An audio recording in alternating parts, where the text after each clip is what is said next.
have some guests this morning on Mid-Mornings with Amy from Adanta here in Somerset, and I love talking with people from Adanta because the work they do is so important to the community.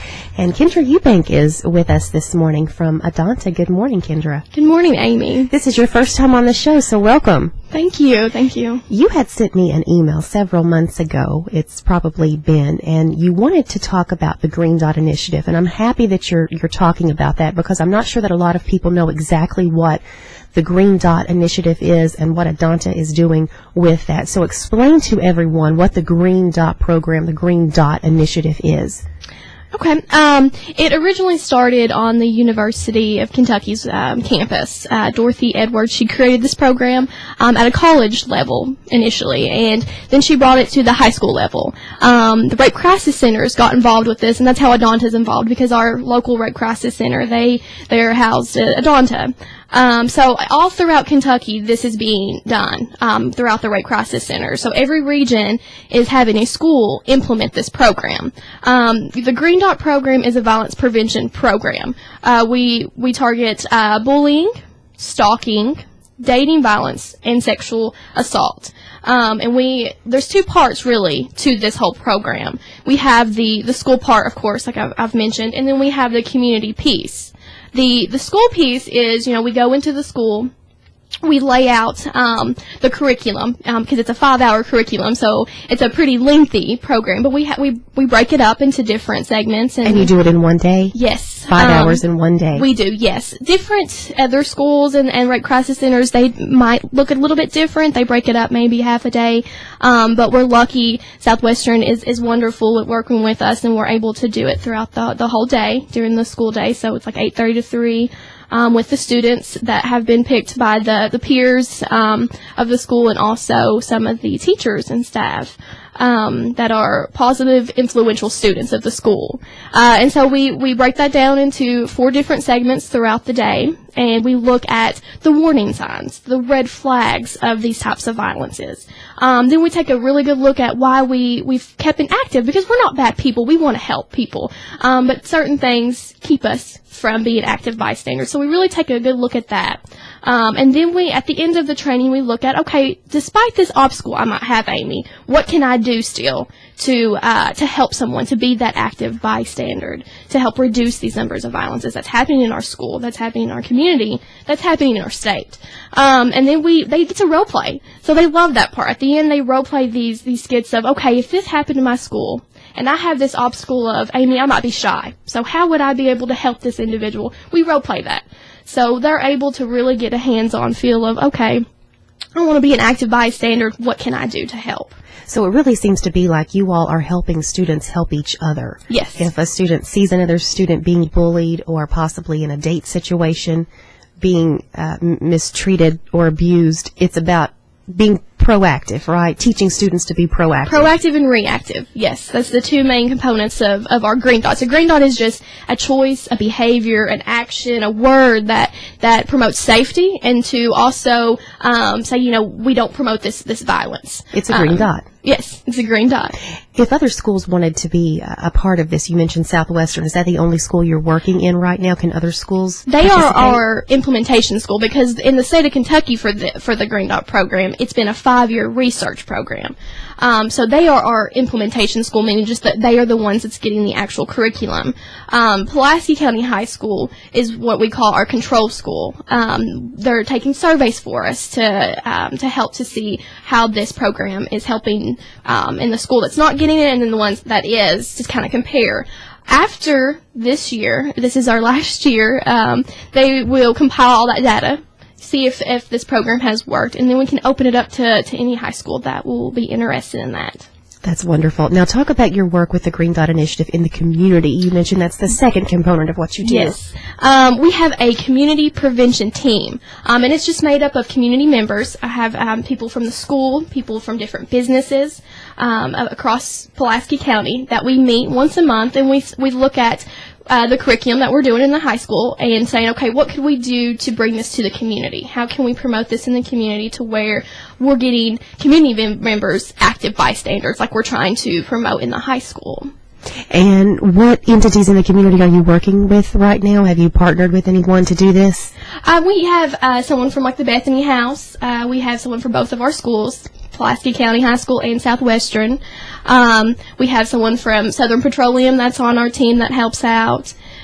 We have someone from the Pulaski County Library. So anybody that is willing to be a part of our community prevention team and help us with this goal of getting this out into the community and reducing the violence in our community as well as our high school is more than welcome to come onto our team. Have you seen any success stories with the Green Dot Initiative? Maybe if not here right now, just anywhere in the program? I know with my students in general, I've had numerous people come back after the training or months later and say, I was hanging out with some friends here, or I was at a ball game here and this happened and I did this and oh my gosh, let me tell you about it. So yes. You mentioned that the Green Dot program focuses on 4 different types of violence prevention, but we hear about bullying in the schools a lot. And I'm not sure if this is something you can answer, but we hear about it, we think it's real, but how prevalent is bullying in the schools? It's very real. We don't see a lot or maybe hear a lot anymore because it's a lot of technology based these days. Everyone has a Facebook. Yes. Text bullying. Yes, everyone has a Facebook or at least a smartphone to where they're texting or having a texting app. So that might be why people don't hear as much about it, but it's still very real. Kendra, thank you so much. You've really let us know what the Green Dot Initiative is and the work that you all are doing with that. And we'll make sure to give everybody Adanta's contact information so that if the community wants to be a part of what you're doing, they can. We've been talking with Kendra Eubank with Adanta this morning, and when we come back, it is Autism Awareness Month, and we'll talk about the work that Adanta is doing with autism and children. You're listening to Mid Mornings with Amy, presented by the Mobile of Somerset. Well, welcome back to Mid Mornings with Amy. It is the last day of April, and it's very rainy here in Somerset and Pulaski County this morning, so please be careful if you are driving. And we have literally a studio full of guests this morning from Adanta, and I have with me now Holly LaFavers and Pamela Smith. They're both with the First Steps program with Adanta, and April is Autism Awareness Month, and we're getting you on the last day of the month. But Adanta does some great work with autistic children and their families. And Holly, we'll start with you. Tell everybody about the First Steps program. First Steps is Kentucky's early intervention program. We are Part C of IDEA. So we work with children ages birth to 3 who have been identified with a developmental delay, or they are suspected of having a developmental delay. So it's not just necessarily autistic children. It's any child that has a developmental delay. Yes, ma'am. And what are some of the things that you all do with them in the First Steps program? We have some different evaluation and assessment processes. Initially, we'll invite the family into the office to do what we call an in-house screening. We do an ages and stages questionnaire that kind of checks through the overall development of the child, taking parent concerns as well as health information, just try to get an overall picture of the child. And then we'll move from there through the evaluation process. And once you've done that, what are some of the things that you all do with the children and with the families to continue on that? Yes, we have lots of different services that we offer. Most of ours are home-based services. Sometimes we have services that we provide out in the community, whether it be at the public library, at McDonald's, whatever is a natural environment for that child is where we want to serve that child and family. But some of those services that we offer are physical therapy, speech therapy, occupational therapy, developmental intervention, dietary services, and those are just a few of the services that we can offer. I like the fact that you meet the children where they are, where it's most comfortable for them. If parents who are listening right now, if they may have a child that fits in that birth to 3-year-old age range that maybe has some developmental disabilities, how can they get involved with you? All they have to do is give us a call. Our 1-800 number is 1-800-378-2821. A parent can call, a family member, as long as they have educational rights, or if you don't have educational rights, we'll help you through that process. But anybody can call and make that referral, and we can get the process started. Explain educational rights for those who may not know what that means. A lot of times we get in contact, we work closely with social services, foster parents, relative placements, and things like that. We are an educational-based program, so we're looking at the educational needs of the child, so that's why legally we look for educational rights. Now, when the children go through this program and they maybe reach the age of 3 or they're 3 when they come to you, do you follow up after with them? Are you able to do that? Well, we actually have a process that we help them transition if they need any further services, whether that be through the school system, through Head Start, through outpatient services. We do go through a series of transition conferences with them so that we don't just kind of leave them hanging when they turn 3. So we're going to walk them through that process and make sure we hand them over to what is the best resource for that child and family. I hope this isn't putting you on the spot, but can you think of a child in your head without saying who they are, and maybe talk about how you have physically and literally and emotionally seen the impact that you've had on them through Adanta's First Steps program?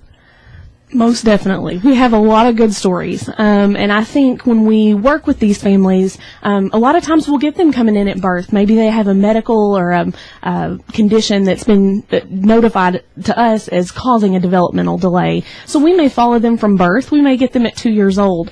But as we work with that family, we do family assessments. We get to know what works for your family, what doesn't, what are areas of concerns.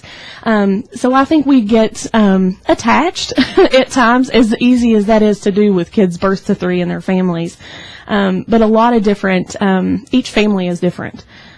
So they're all unique. Is this a program that parents and families pay for? How do you work with them on the finances of a program like this?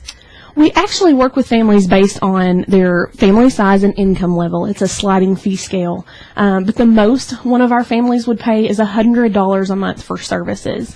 But we also take medical cards, private insurances, things like that. We will bill those sources as well.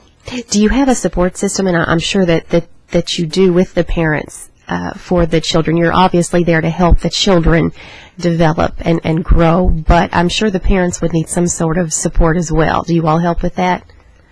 Most definitely. Holly, do you want to talk some about our support groups that we have in the Lake Cumberland area? There are actually 2 support groups in the Lake Cumberland area. And the first one is the Autism Support Team for Pulaski County. We actually meet at Pep and Pizzazz on Thursday nights at 7 o'clock. And the kids get to participate in just a gymnastics class while the parents just get to talk and engage with each other and get some tips and some pointers from each other. And then there's also the Lake Cumberland Area Autism Support Team, which they get together. I think it's bi-weekly at Baxter's, but you can find both of those groups on Facebook.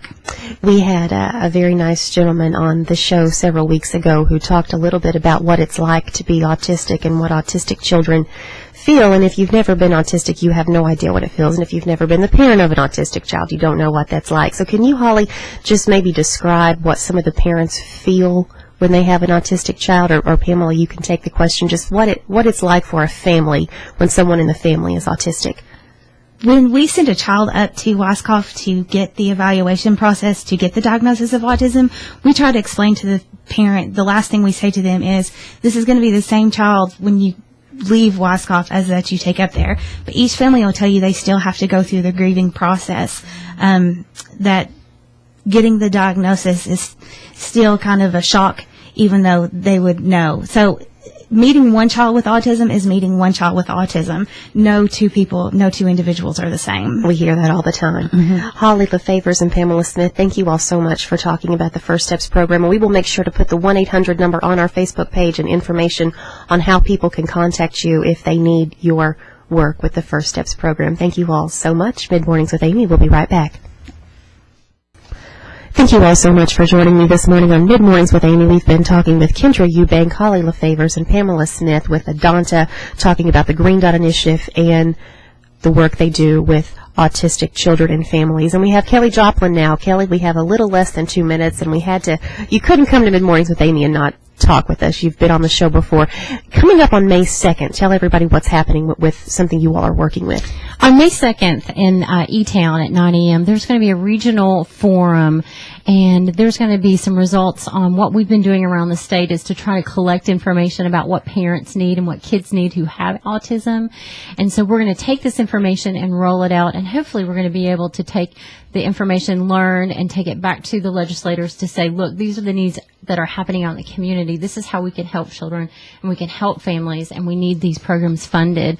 What people may not realize is that 1 out of 68 children are diagnosed with autism in our country. So it is an epidemic, and we have so many children who have so many needs, and we don't have the resources to meet the demands for what's happening out in the community. We have several programs around the state. Holly mentioned the Weiskopf Center at the University of Louisville, and it's an assessment center which is multidisciplinary, but it's in Louisville. And so if a child from our area were to drop there, I mean, that's a major toll, and it could be a huge burden for that family. Plus a huge waiting list, too. Anyone can come to Elizabethtown on May the 2nd, because That's this is where you are talking about the results from the survey Exactly. that you have done. Yeah, Kelly, exactly. thank you so much. Thank you all so much for being with us this morning. You all do great work, and we want to make sure that everybody knows exactly what you do and how they can use your services. We'll see you tomorrow on Mid Mornings with Amy. Have a great day, everybody.